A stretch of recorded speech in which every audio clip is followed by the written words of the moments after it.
Good morning. Today is Friday, October 4th, and it is a blue day. Welcome to WSMS. Please give your attention to Lillian for the pledge. Good morning. Please join me in a moment of silence.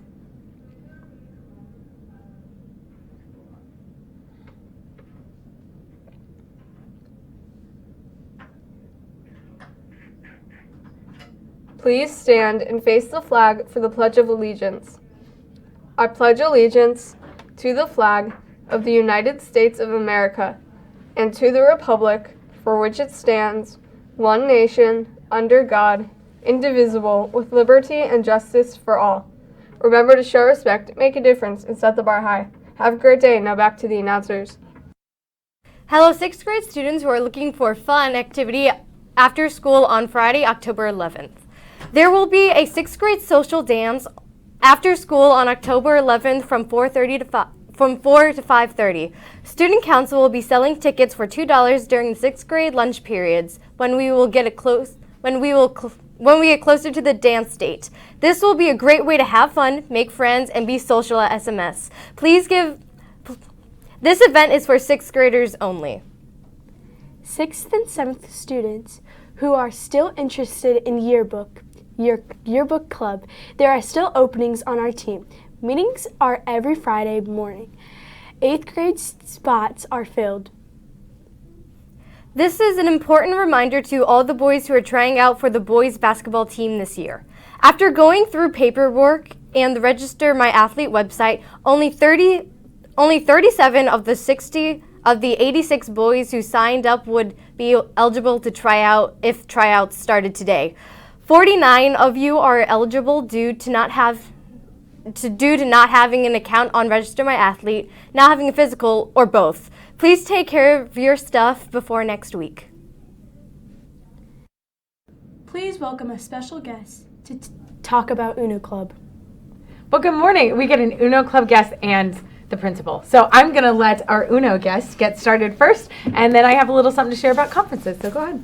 Uno Club is every Monday after school from 4 to 5, and we need a little bit more members, and that's about it. Yeah, and it looks like fun. I met you guys when you were walking out the other day, and it sounded like it was a lot of fun. So come check that out. Awesome. Well, you can stay here with me. I just have a quick announcement about conferences. So student-led conferences are coming up at the end of this month, also at the end of the quarter right before fall break. So we're excited about that. Today, teachers are going to help you. They're going to share the presentation with you. So you'll get like a Google Slides presentation that's going to be shared with you, a template, and we're going to start filling that out next week in advisory class, and then in your classes and all your content areas, you'll do a couple slides for each class. So 7th and 8th graders, you kind of know the system. You know what we expect for 6th graders. We'll be helping you kind of figure that out. But your one task for today, before you leave advisory, is that you have a copy of that presentation that you put in your Google Drive just for you, so we can get started on that work next week. All right, I think that's it for me. Go to Uno Club. Yep. When? Fridays? Mondays. Sorry, I forgot that. Mondays. 4 to 5. We got it. I think we've got it. Mondays? Yep. 4 to 5. Yep. Uno Club. Check it out. Have fun with your presentation today, and back to the desk. Thanks for joining us. Stay tuned for the 5-star video.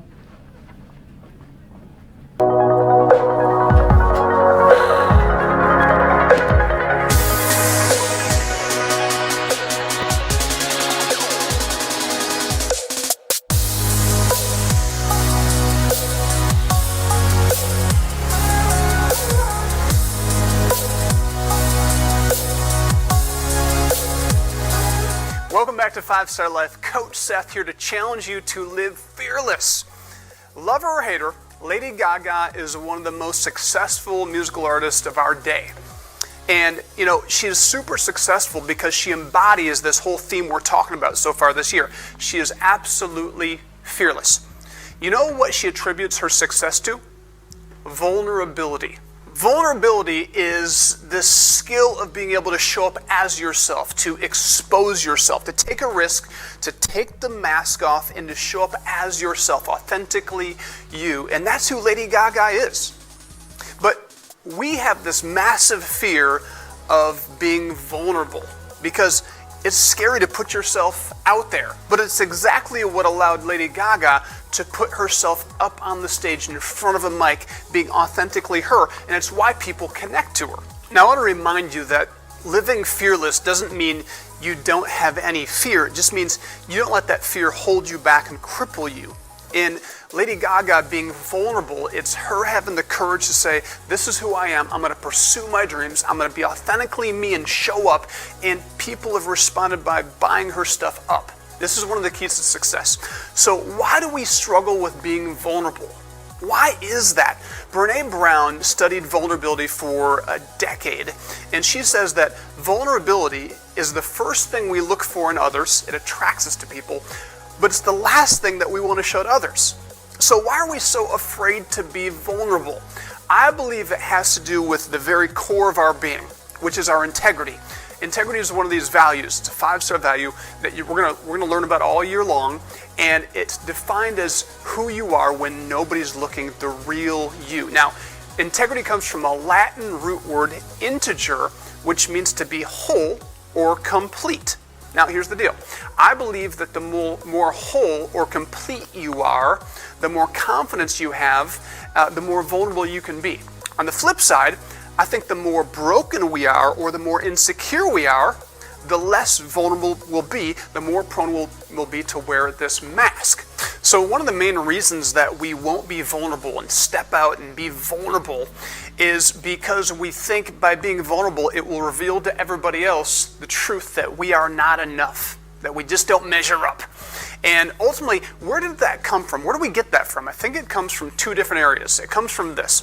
When we fail in a class or in a sport or in an audition, when we fail, how we perform, that failure, we judge ourselves based on that. And that's how we view whether we're enough or not.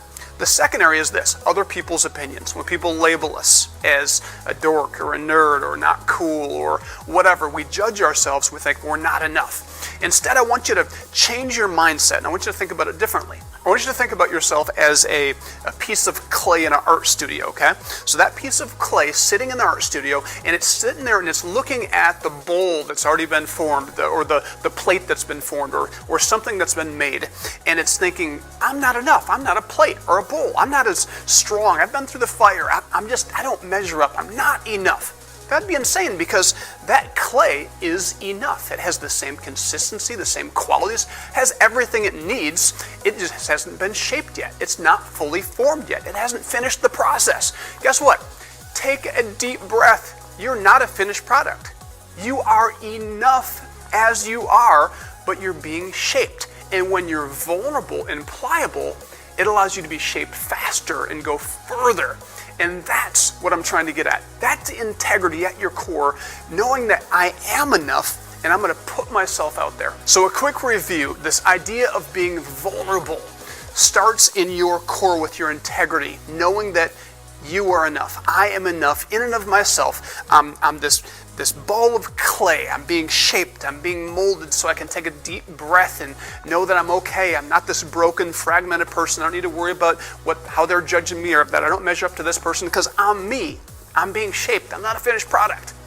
So how do you actually show up and be authentically you and be vulnerable? It's really simple, practical stuff. Like, for example, when your teacher's teaching something, they ask for student feedback. Raise your hand, engage, be vulnerable, put yourself out there. Or if they're teaching and you don't understand something, you're lost, just raise your hand. Teacher, I don't understand. Put yourself out there. It's okay to show that you're weak, that you don't know something. It's a good thing to be vulnerable. It's how you develop and learn and grow. Also, when a classmate puts themselves out there, they say something funny or they do something really nice to somebody or they put themselves out there, compliment them, be vulnerable, show your support for them. That will encourage vulnerability in your school. And anytime a student picks on somebody else when they're vulnerable or takes advantage or tramples on that level of vulnerability, if they answer the wrong question or they say something silly, that's just a sign of their own insecurity, that they're wearing the mask. And listen, that's not how you live a 5-star life. Celebrate people who are vulnerable. It's why you and I love people like Lady Gaga, who, on national television talks about the fact that she tried to be an actress, she tried to be a singer, but she was always told she wasn't pretty enough. She talks about her nose. She is vulnerable, just like you and me, and we relate to that. We connect to that because we all have this sense that we're not perfect either. Antetokounmpo, Giannis, the Greek freak, NBA MVP. He's a beast. But when he stood receiving that MVP award with tears streaming down his face, saying, I grew up a Nigerian immigrant to Greece, selling watches on the sidewalk. We all connected and relate to that story. And it's not that we're connected to his strength necessarily. We're drawn in by him sharing his weaknesses. He's being vulnerable. That's how you connect. See, the myth is that you got to wear a mask, be strong, be tough, but that's not Giannis's or Lady Gaga's key to success. Be vulnerable. Put yourself out there. This is going to be the best year of your life because you're going to be vulnerable. You're going to be confident in who you are, that you're on the journey. Take steps to be vulnerable today. Good luck.